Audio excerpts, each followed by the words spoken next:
واغفر لنا ما مضى بسيد الخلق شمس الحق معتصم محمد خير معصوم ومعتصم يا رب بالمصطفى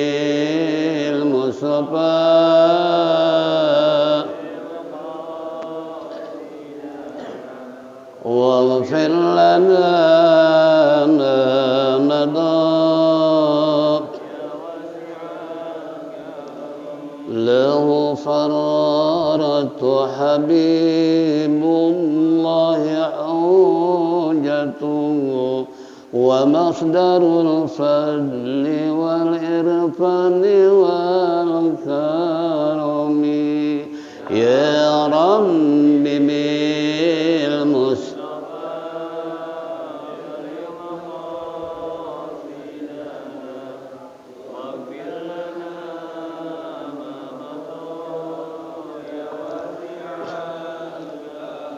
حسن الوجود وروح الكون بهجته زين الشمائل والأدب والشيم يا رب بالمصطفى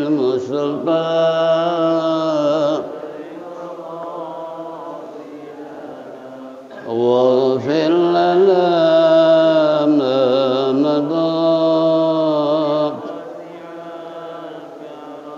مطهر الأرض من رجس ومن درون من عبد وثن أو عبد صنم يا رب بالمصطفى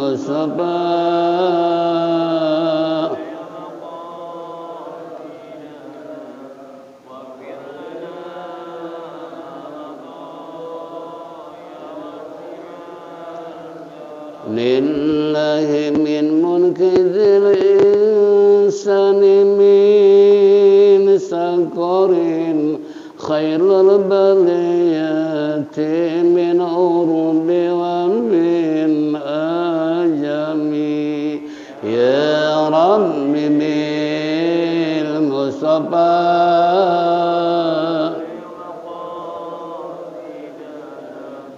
واغفر لنا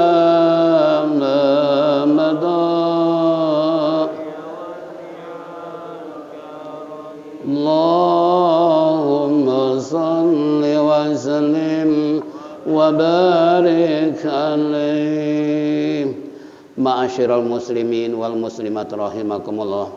Alhamdulillah rabbil alamin wassalatu wassalamu ala asyrafil mursalin sayyidina wa syafi'ina wa maulana Muhammadin wa ala alihi wa sahbihi ajma'in. Amma ba'du fa inna asdaqal kitabullah khairal hadi sayyidina Muhammadin sallallahu alaihi wasallam wa syarrul umuri muhdatsatuha wa kullu muhdatsatin bid'ah wa kullu bid'atin dhalalah wa kullu dhalalatin finnar.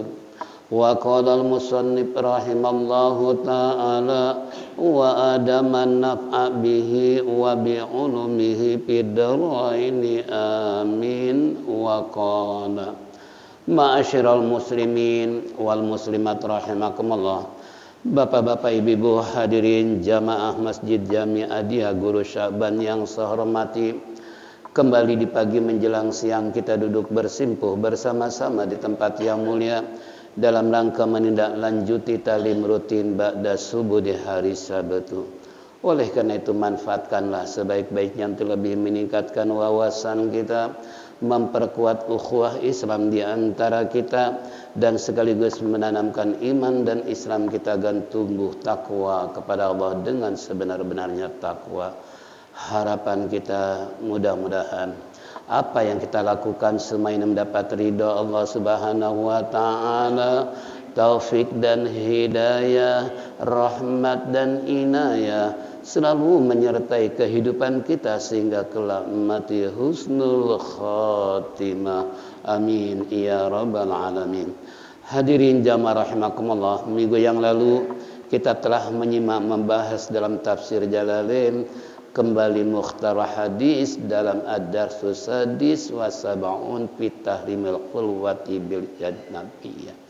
Diharamkannya bersunyi-sunyi, berdua-duaan dengan yang bukan mahramnya.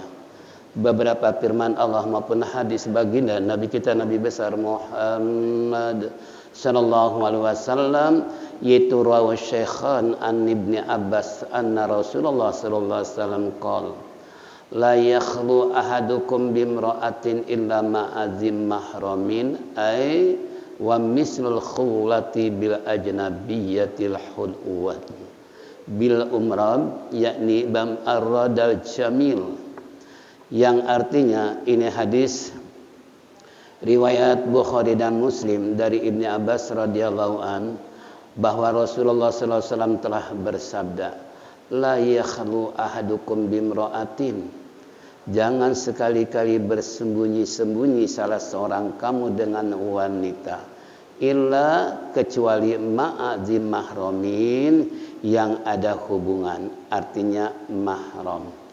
Wa mislu khulwati, perumpamaan berhalawat, yakni bersembunyi, bil ajnabiyah, wanita asing, kemudian khulwah, mereka bersembunyi dengan bil amrodil jamil, seorang pemuda yang ganteng, yang cakep.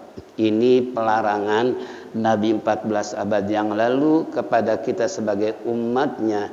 Jangan sekali-kali kita rapat antara laki dan perempuan yang bukan mahram. Kalau bahasa sekarang apa? Pacaran. Kata Allah wala taqraba hadis syajarah. Apa di sana dikatakan wala taqrabu zina. Ya, jangan kamu dekati zina. Itu dekati zina kan artinya berpacaran. Kalau orang dulu lagi asik berdua asoy. Asoy itu bahasa Arab artinya maksiat, ya. Nah, jadi kembali kepada kita semua, pelarangan ini jangan coba-coba kita duduk berdua dalam sembunyi-sembunyi dengan perempuan. Sebab lambat demi lambat, kata Nabi, ingat ada pihak ketiga. Siapa? Setan. Nah, kalau setan udah masuk ke dalam hati, kira-kira gimana? Asal sih duduknya renggang, tapi kata setan, mas mbak kurang asik kalau nggak duduk sambil ya gitulah kira-kira. Itu setan, ya. Itu merayu maksimal supaya melakukan hal yang dilarang oleh Allah Subhanahu wa taala, sehingga usaha setan begitu maksimal supaya dia mendapatkan mangsa, bukan sekedar rapat saja tapi melakukan zina. Setelah dia melakukan, apa kata setan? Mas, mbak, terima kasih atas segala ajakan saya. Nanti ketemu kita di dalam neraka. Itu setan ngomong gitu tuh. Kan kurang ajar tuh setan. Di saat belum tercapai, bekerja keras dengan maksimal, tapi setelah tercapai selamat, tinggal ketemu di neraka nanti. Kan kurang ajar tuh setan. Ada setan di sini? Ada setan kan? Ya. Inna syaitan yasudu an sabilillah. Setan adalah selalu mengajak manusia untuk mencegah orang berbuat baik. Ada orang berbuat baik, setan muncul. Setan membisikkan, mas jangan berbuat baik. Kenapa? Ente rugi. Banyak duit suruh ngasih orang. Itu bukan bertambah tapi berkurang. Kata matematika. Tapi kata Allah, kita sedekahkan uang bukan berkurang, malah semakin bertambah. Kan gitu, palyazdad bertambah. Tapi setan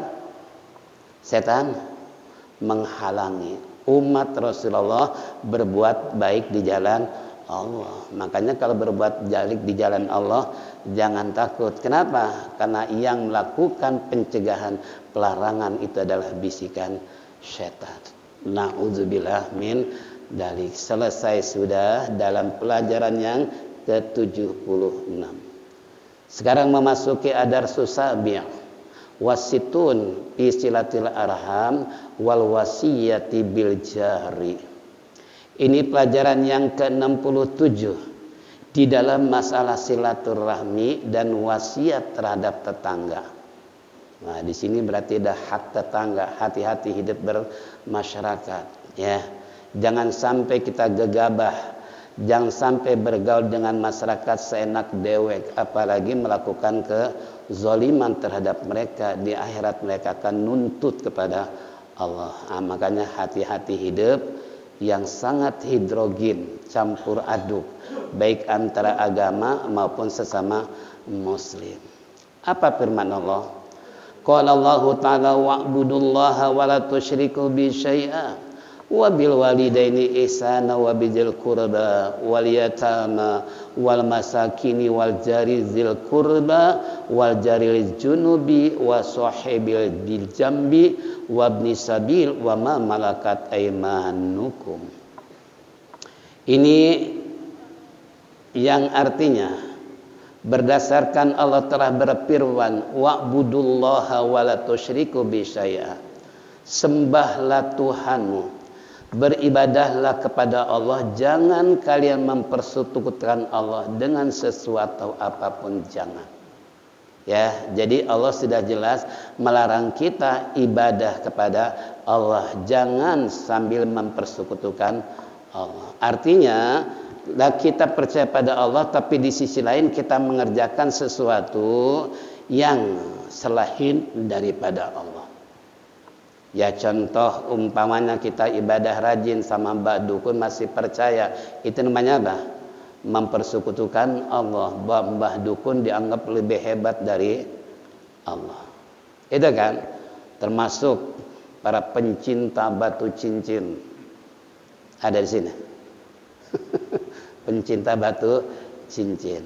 Nah, ini walaupun batu cincin kan hukumnya sunnah, pakai batu cincin. Cuman di Syarah Fathul Mu'in dibahas di sana, kata ulama yang bagus pakai batu cincin sebelah kiri atau sebelah kanan.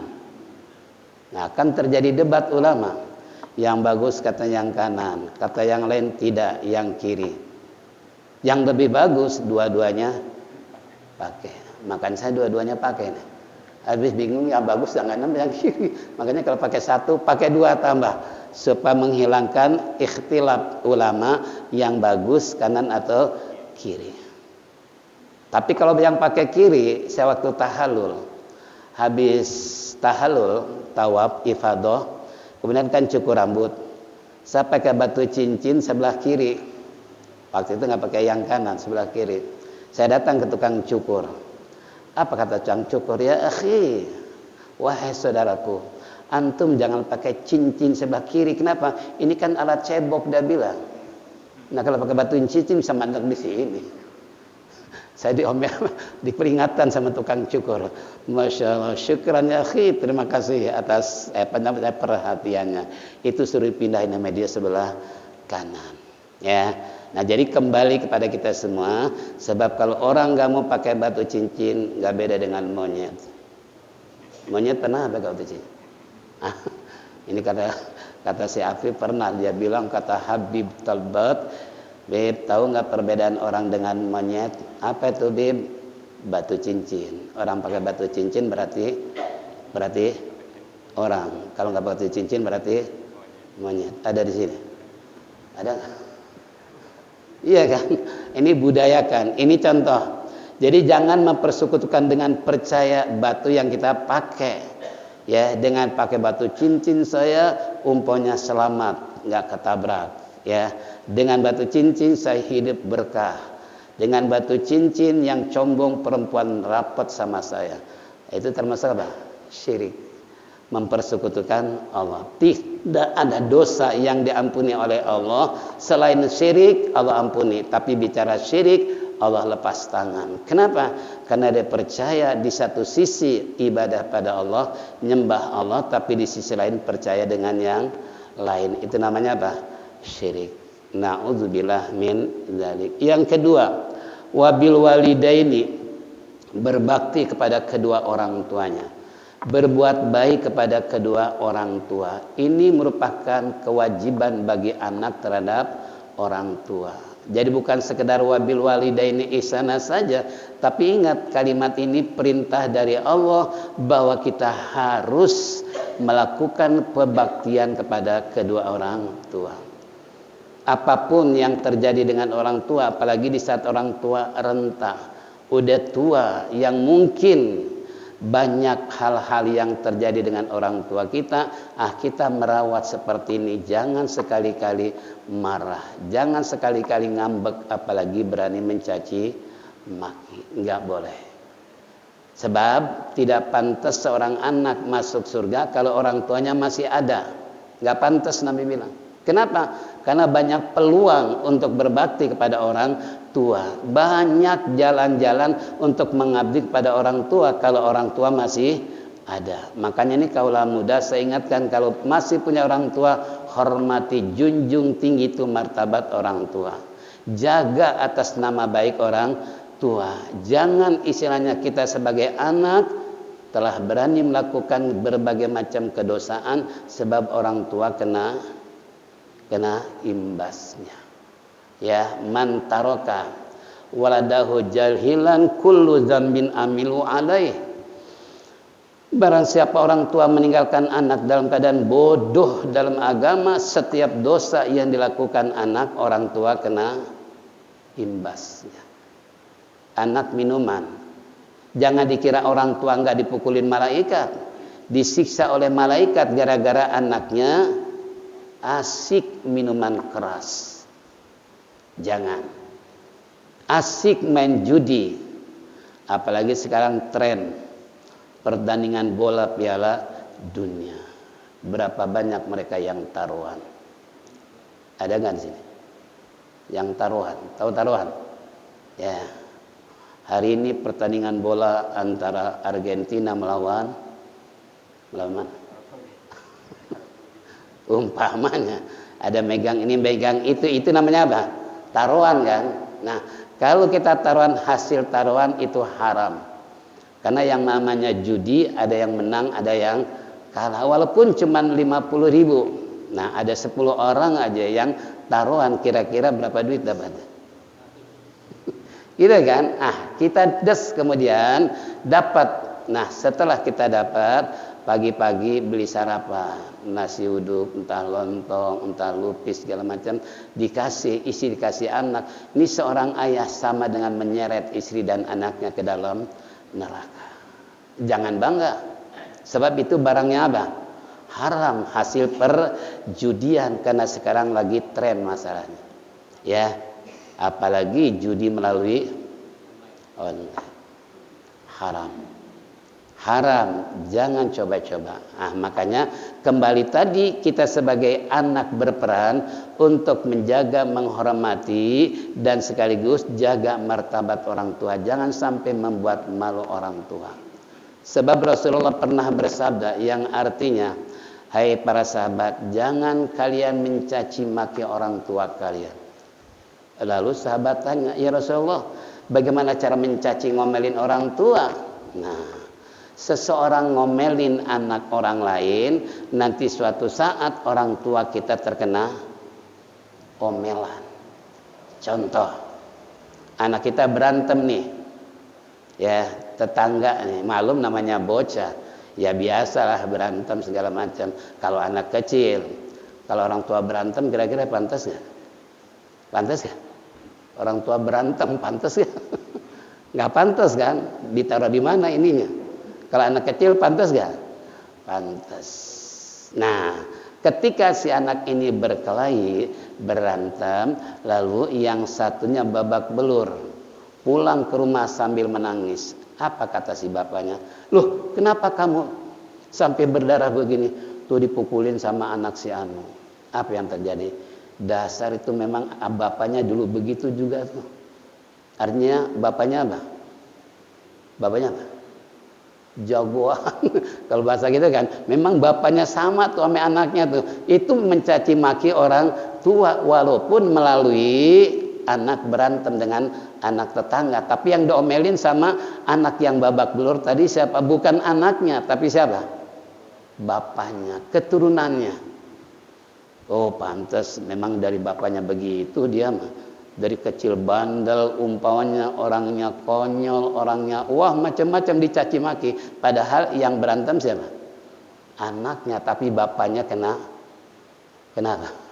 Kena caci makian. Itu jangan, itu yang dimaksud dengan jangan mencaci kamu orang tua. Jangan, artinya kita ngomongin orang tua, cuman anak orang lain berantem dengan anak kita, akhirnya orang tua kita kena caci maki. Kan sering terjadi. Pantas memang bapaknya juga begitu dulu umpamanya. Itu keseret-seret bapaknya. Walaupun bapaknya nggak melakukan caci maki gara-gara anaknya, sehingga orang tua kena imbas caci makian. Jangan ya. Makanya di sini katakan wabil walidaini ihsana, maka berbaktilah kalian kepada kedua orang tua. Nah, kalau tadi sudah kena caci maki orang lain, maka sama dengan transfer dosa untuk orang tua. Jadi orang tua kita babak belur dipukulin malaikat gara-gara ulah si anak. Itu kan? Gara-gara ulah anaknya berantem, kemudian bapaknya dicaci maki, dibuka kembali aib orang tuanya, padahal gara-gara si anak. Sering gak terjadi begini? Sering gak? Hati-hati ya. Makanya kembali buat kita semua, sabda Rasulullah, siapa orang tua meninggalkan anaknya bodoh dalam agama, setiap dosa anak orang tua kena imbasnya, kena dosanya. Lalu wabijil kurba, dan siapa mereka? Wazil kurba, yang punya hubungan kerabat, artinya family atau saudara atau keluarga, wal yatama, dan anak-anak yatim. Ya, ini termasuk anak yatim, harus kita ayomi, harus kita berikan sebuah bantuan solusi apa yang dihadapi oleh anak yatim, sebab nggak ada tempat curhat karena bapaknya sudah tidak ada, kecuali kita sebagai saudara seiman dan seagama. Itu konsekuensi kita, tanggung jawab kita bersama. Makanya para jamaah rahimakumullah, ini yayasan Saban punya anak yatim 40 anak. Per bulan ambil 5 juta. 60 ya? 60 anak, bayangin.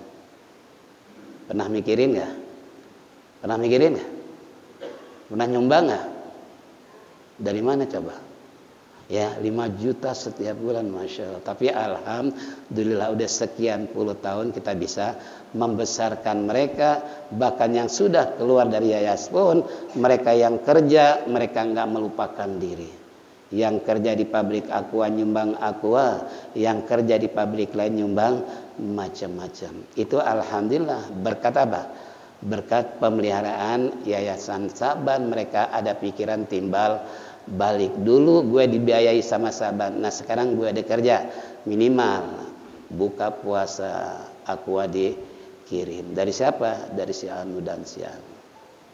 Ya, bahkan saya pernah ketemu, saya kaget, dia cium tangan, kamu siapa? Dulu kan sana yatim Saban, sekarang kerja di mana? Saya dewan juri pentas burung. Wah, rupanya ada pentas burung. Ini anak yatim nih, jadi dewan juri apa? Pentas burung. Lalu saya tanya, dulu kamu belajar di mana? Mengenai suara-suara burung, kok bisa kenal, kok bisa begini, macam. Saya belajar dulu setelah selesai sekolah SMA, saya belajar di hutan-hutan, terutama di daerah Bogor, kan banyak burung tuh. Nah, saya perhatikan suara burung ini segala macam. Kemudian saya ikut dengan teman untuk lebih jauh melangkah belajar suara burung dan tingkah laku burung. Kayak apa? Sehingga saya tanya, lalu berapa gaji Anda? Setiap pentas itu 300.000. Setiap pentas langsung cash. Ini ternyata anak yatim kita banyak ya, yang sudah diproduk oleh yayasan, mereka ingat dengan yayasan. Itulah hasil jerih payah pengurus anak yatim. Cuman terkadang Kita nyumbangnya kagak, ngeritiknya doang pinter. Ada di sini? Ada nggak? Uang ngeritiknya habis-habisan, nyumbang juga kagak. Astagfirullah. Ini kan orang belagu kayak begini. Kalau nyumbang masih mending deh, setiap bulan 100.000. Ini boro-boro 100.000, 5.000 juga. Boro-boro 5.000, 1.000 juga. Ya memang nggak pernah. Ya, tapi konyolnya kayak apa? Sok tahu. Itu naudzubillah min. Padahal sabda Rasulullah SAW, ana yukafitul yatim hakadha. Saya bersama dengan penyandang dana anak yatim di surga persis kayak begini. Ini Rasulullah, ini orang penyandang dana anak yatim. Jadi disejajarkan dengan Nabi. Makanya kita kalau bisa tuh tiap bulan jadilah donatur anak yatim, jangan sampai tidak. Kenapa? Uang 50-100.000 per bulan nggak seberapa, tapi pahala di sisi Allah nanti di akhirat bersama Nabi persis kayak 2 jari. Tolong nih, jangan sampai nggak. Daftar ke pengurus Yayasan Masjid Saban. Pak Bu Haji, saya mau daftar nih menjadi apa donatur, tapi nggak bisa gede, cuman bisa berapa duit? 1 juta. Umpamanya 50.000, 100.000, ya oke. Rutin. Selama kita hayatkan Ramadan, lakukan tuh istilahnya menjadi sumber dana buat anak yatim. Ya, nah ini kembali. Alhamdulillah kita dapat bantuan dari Arab juga beberapa orang, yaitu semua berkat kerjasama yang baik di antara pengurus anak yatim. Ini wal yatama. Wal masakin. Juga istilahnya orang-orang yang peduli dengan orang miskin. Ya, orang miskin kita bantu maksimal sesuai dengan kemampuan kita yang ada. Walaupun memang Indonesia terkenal di dunia orang-orang miskin. Kata dunia ya. Tapi secara pribadi enggak juga. Buktinya yang berangkat haji sekarang udah berapa puluh juta orang belum diberangkatkan. Berarti banyak duit. Ya, cuman kacamata dunia dianggapnya apa? Indonesia paling miskin. Kenapa? Karena utangnya paling banyak. Setiap anak lahir cret udah punya utang 5 juta. Makanya kalau bisa jangan lahirin anak dulu deh sebelum utangnya selesai. Karena setiap anak lahir ini kita punya beban 5 juta per bayi itu. Kalau secara hukum istilahnya materi ya. Nah, ini kembali pada kita. Ini orang miskin. Bahkan Allah mengatakan dalam Al-Quran, "Masalakakum fi saqar, lam nakum minal musallin wa lam nakun nut'imul miskin." Hei saudara-saudara, kenapa Anda masuk kapling neraka sakor? Disiapkan nanti kaplingnya neraka sakor. Jadi ada tulisan neraka sakor. Nah, ketika mereka ditanya oleh Allah, "Ya Rabb, kami waktu hidup di alam dunia yang pertama enggak pernah sholat, yang kedua kami tidak peduli memberikan makan orang miskin." Nah, makanya upayakan bantu orang miskin dalam hal apapun yang mereka butuhkan. Wajar juga tetangga, ya. Ini hak tetangga itu luar biasa di akhirat nanti. Kita akan dituntut oleh mereka, "Ya Rabb, ini tetangga saya nih waktu hidup di Kemayoran. Orangnya luar biasa, sombongnya, arogannya, selalu membuat ulah. Sekarang saya menuntut kepadamu ya Rabb, begini segala macam." Ini hak tetangga ada sampai di akhirat nanti. Dzil qurba juga termasuk yang punya kehubungan kerabat. Berarti masih saudara, entah ponakan, entah sepupu dan lain sebagainya. Wal jaril junub juga mereka yang punya tetangga dengan istilahnya bukan lain agama. Seperti contoh dengan agama lain penuh dengan toleransi. Itu namanya apa? Wal jaril junub atau wasohibi berjambi, teman karib, teman dekat. Nah, ini kita harus benar-benar perhatikan teman dekat kita, teman sekerja kita, jangan kita abaikan. Kenapa? Dulu pernah terjadi. Ada mayit mental sampai 3 kali. Ini saya waktu jemput anak saya di Taman Johar Baru, ada seorang sekretaris negara, dia kerjanya di situ. Saya ngobrol sama beliau, saya cerita tentang mayit 3 kali sampai mental. Tahu-tahu dia telepon, Ustaz, saya masukkan ke dalam majalah Hidayah edisi sekian, nomor sekian, tinggal baca cerita kemarin yang Ustaz ceritakan. Saya nggak tahu kalau dimasukin kemana, majalah Hidayah. Begitu saya beli, ternyata benar cerita saya tersebut. Nah, kenapa sampai mayit terjadi mental 3 kali? Berawal di saat si mayit tersebut digotong oleh 4 orang. Begitu dengan iringan kalimat la ilaha illallah dengan semangat, tiba-tiba yang depan keseleo, jatuh. Keranda mental, mayit juga ikut mental. Kira-kira bingung gak? Bingung gak? Ustadznya sendiri bingung. Loh, saya seumur-umur udah ratusan mayit aneh nganterin, tapi gak pernah ada yang mental. Ini kenapa kok ya?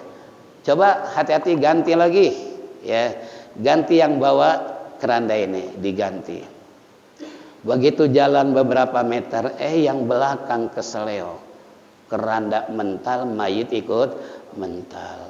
Si Ustadz bingung, goyang kepala. Ada apa sih ini mayit kok sampai mental 2 kali? Coba ganti semua 4-4-nya. Ayo yang gagah-gagah, yang muda-muda, angkat nih mayit. Awas, hati-hati. Ini bukan benda-benda sembarangan benda nih. Ini manusia ya. Udah diangkat. Begitu masuk ke dalam pintu gerbang, agak nanjak sedikit, yang depan dan belakang dua-duanya keseleo, jatuh. Keranda mental, mayit ikut mental. Tinggal Ustadz bingung. Kata Ustadz, ayo deh buru-buru cepat, bentar lagi gak datang. Udah dikubur cerita singkat.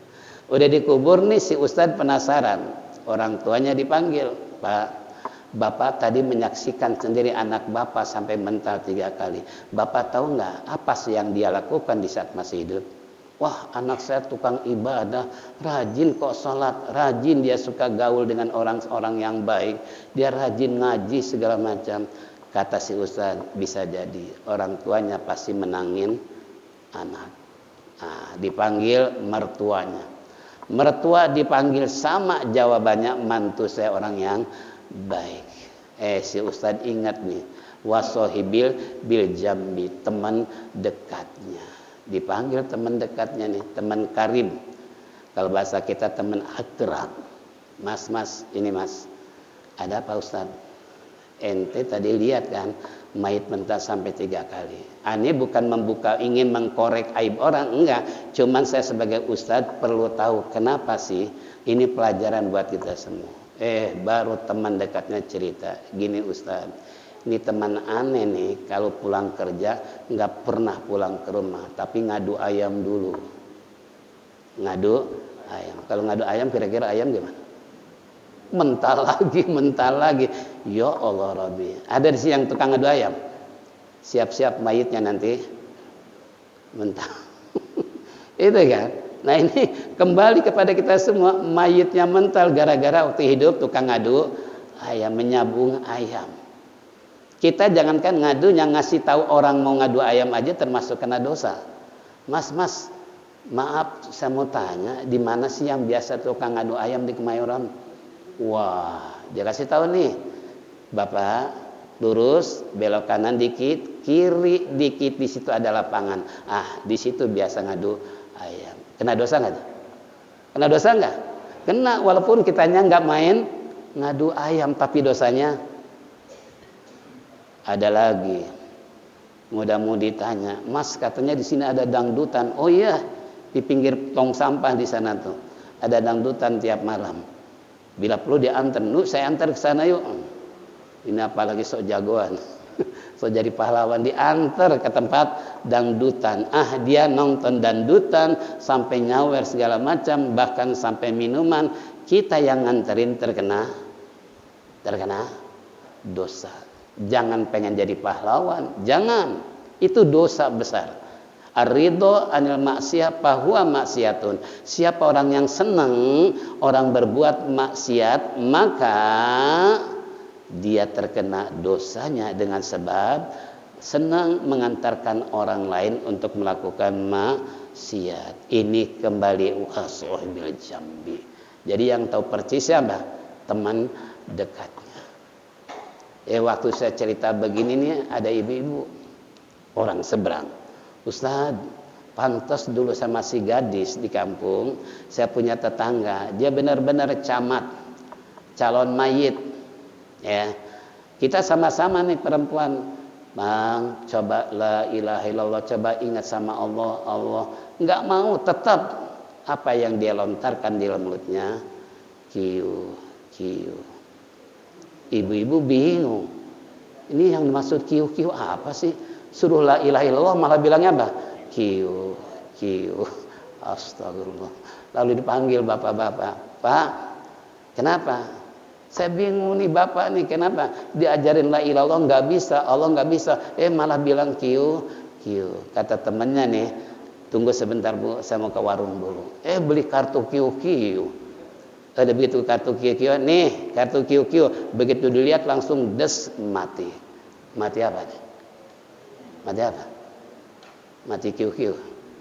Karena kebiasaan waktu hidup di dunia main kiu, kiu, gitu kan.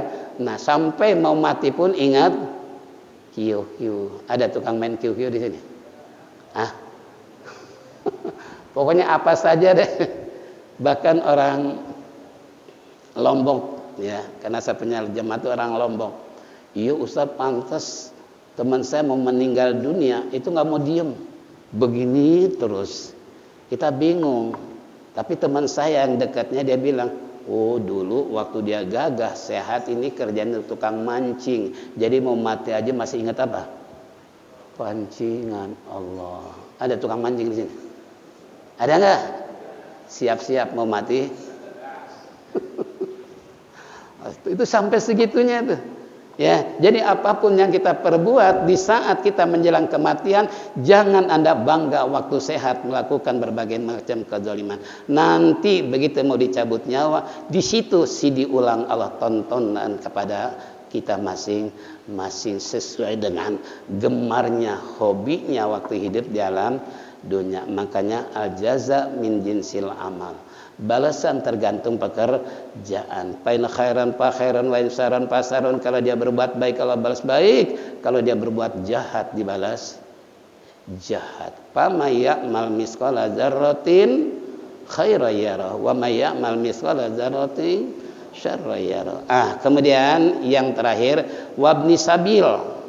Orang yang wabni sabil, orang yang kekurangan, ya, ongkos di dalam perjalanan, entah kecopetan, entah memang pas-pasan, nggak taunya ongkos naik, bawa duit pas-pasan mau pulang kampung, otomatis nggak jadi pulang kampung karena uangnya kurang, gitu kan? Nah ini termasuk wabni sabil atau wama malakat aimanukum, bagi mereka yang memiliki perbudakan. Itu pun patut kita harus berbuat baik kepada mereka semua, apa yang dijelaskan oleh Allah.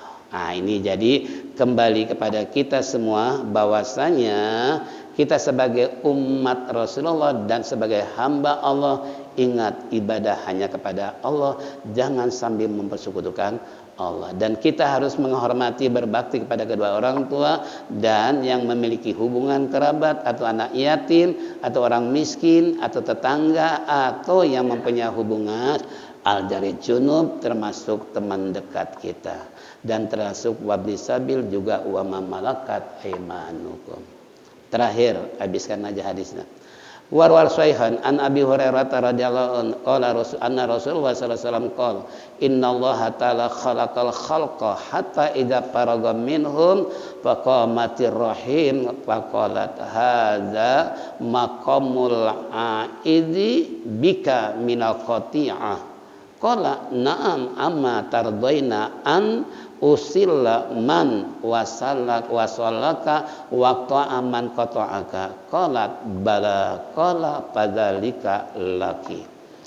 Ini hadis riwayat Imam Bukhari dan Muslim dari Abi Hurairah radhiyallahu anhu bahwa Rasulullah sallallahu alaihi wasallam telah bersabda, sesungguhnya Allah telah menciptakan makhluk-makhluknya hatta idza faraga minhum, sehingga apabila usai menjadikan makhluk tersebut qamatir rahim. Dirikanlah, lakukanlah silaturahmi, kasih sayang yang satu dengan yang lain, wala tajassasu wala tabaghatu wala tadabaru. Jangan kamu mencari masalah orang lain, jangan. Ini Nabi dan Allah dah larang. Wala tajassasu, jangan kamu mencari kesalahan orang lain. Wala tabaghadu, jangan saling membenci antara kamu semua, jangan saling membelakangi. Jadi sabda Rasulullah, setelah selesai menjadikan makhluk qamatir rahim, lakukan, dirikan silaturahmi, bukan mencari kesalahan orang lain. Itu termasuk dosa besar, karena Allah yang mengatakan wala tajassasu wala tabaghadu, jangan saling benci membenci. Makanya kalau orang Islam yang baik nggak bakalan menimbulkan istilahnya hal mencari masalah orang, kekurangan orang lain, yang dicari kesalahan dirinya sendiri. Itulah orang yang kenal dan ngerti agama. Kemudian sabda Rasulullah faqalat, kemudian siapa yang berkata, ini seorang perempuan, hada maqamul aid, ini termasuk istilahnya apa? Di sini makom, tempat daripada, yaitu berlindungnya bika denganmu minal qati'ah, daripada memutuskan hubungan. Qala, kemudian Nabi bersabda, amma tardaina, adapun orang saling meridoi, saling rela, saling senang menyenangkan yang satu dengan yang lain, usila, ini adalah usila, saya yang menghubungi, man, siapa saja orang, wasolaki, yang menghubungi kamu, wakoto'a, dan aku memutuskan, siapa saja memutuskan hubungan silaturahmi. Qalat, kemudian si perempuan berkata, bala, betul. Qala padalika laki, kata Allah subhanahu wa ta'ala, Nabi kita Muhammad SAW bersabda, yang demikian itu adalah bagimu. Jangan memutuskan hubungan silaturahmi, tapi biasakan bersilaturahmi, ajang sono, suan, ya, dan lain sebagainya. Selesai sudah pelajaran yang ke-7 ke-67, nanti pelajaran ke-68, pistibabi talaqatil wajah, dianjurkan oleh Nabi bermuka talak, ceria, ya, banyak senyum. Ini termasuk sunnah, dianjurkan oleh Nabi, bukan cemberut, bukan serem. Itu bukan tipe umat Nabi, tapi namanya umat Nabi ada talaqatil wajah wa tibil kalam. Dia punya ceria, wajahnya tidak pernah kelihatan asam. Tahu asam? Lihatnya juga najis, apalagi kalau ngomong ceplas-ceplos. Ini watoibil kalami, yaitu juga disanjurkan untuk berkata-kata yang baik. Insya Allah nanti ke depan, mudah-mudahan Allah panjangkan umur, sehat walafiat, bisa bertemu kembali hari Sabtu yang akan datang dalam kajian yang lain. Mudah-mudahan semua dijadikan Allah ilmu yang bermanfaat. Mari kita tutup dengan dzikir tauhid, dzikir masyhur.